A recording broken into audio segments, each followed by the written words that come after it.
Azərbaycanda çox yaxşı həkimlər var. Çox yaxşı, hər sahədə var.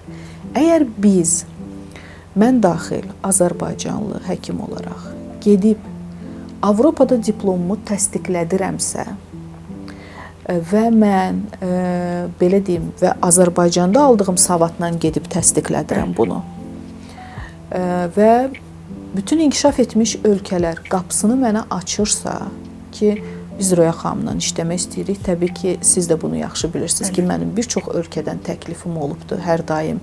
Mənim Almaniyada oxuduğum... Diplom rəhbəriniz, səhv eləmirəmsə, sizi ən yaxşı tələbəsi hesab edir. Bəli, bəli. Almaniyadakı diplom rəhbəri. Bəli, mənə həmişə Gold Hand deyə çağırıblar. Və mənim orada oxuduğum, belə deyim, tələbə yoldaşlarım, yəni bir yerdə ixtisas artırmada olanlar getdiyi başqa ölkələrdə də məni tövsiyə ediblər.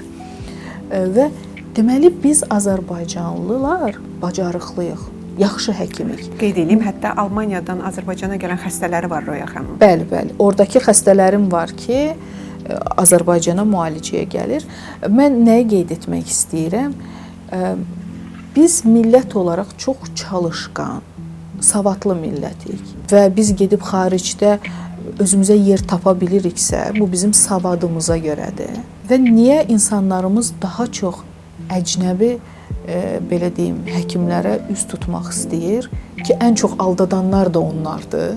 İnsanlar sevirlər axı. Ay doktor, halım pisdir, bir sistem denən qoşdurum özümə, gəlim özümü yorğun hiss eləyirəm. Yəni bizdə bu vena daxili olan prosesləri sevir insanlar. Dəyəri maksimum 50-100 manat arasında olan vena daxili proseslər var ki, sistem deyək belə, sistem köçürməsi deyək ki, əcnəbi həkimlər gəlib bunu 1000 manata edir. Amma tərkibindəkilər 50-100 manat arasındadır. Burada deyək ki, həkimin müdaxiləsini sayaq, bir 100 manatda onu sayaq, olsun 300 manat. Amma 1000 manat dəyərində deyil. Sadəcə o əcnəbidir deyə, misal indi mən... Əcnəbi statusunu satır. Bəli, bəli, xarici həkimdir deyə o dəyəri verirlər bizim insanlarımız. Bu çox yanlış düşüncədir.